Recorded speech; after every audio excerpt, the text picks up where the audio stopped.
GCI, it's very powerful because nalaman namin lahat ng mga pwede naming matutunan, not just for our business, but for ourselves as well. Para mas maging structured yung kumpanya, mas magkaroon kami ng dedication, lalo na sa aming mga employees.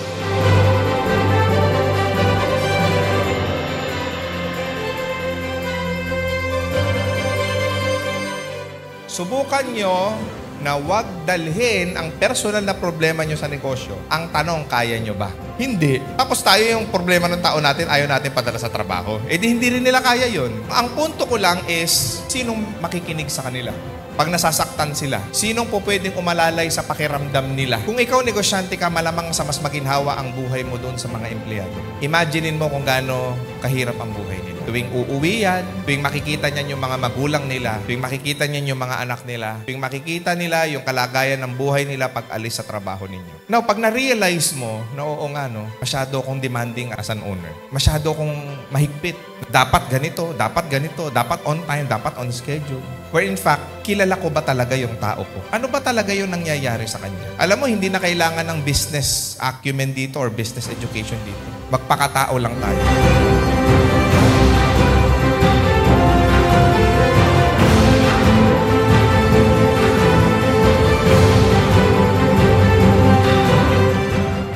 Daming learnings. Pag-uwi ko sa factory, sa office ko, ang dami kong maa-apply sa mga leaders ko and then sa mga employees na talaga namang natutunan ko dito sa GCI.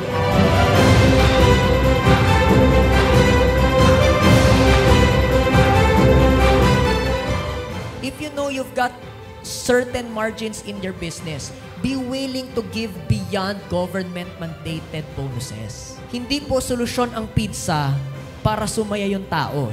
Sa negosyo, hindi po 2 minus 1 equals 1. Paminsan kasi ang tingin natin sa math sa negosyo, kapag gumastos ako, nabawasan ako. Sa negosyo, 2 minus 1 equals 5. Magbabawas ako ng pera because yung ibabawas ko magbibigay sa akin ng mas malaking pera.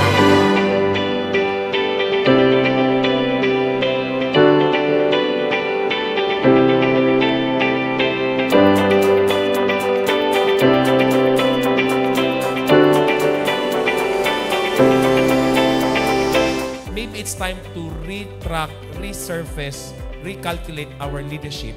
Are we still, number one, likable to the workforce? Gusto ba tayo ng workforce? Kasi kung hindi, you need to be likable to them. Because why? They wanna hang around with you like crazy. Number two, connectability. Do they feel that you care for them? Do they feel that you want them to win? Because if you just want them to perform, that's not connectable. Number three is what we call your ability to be reliable.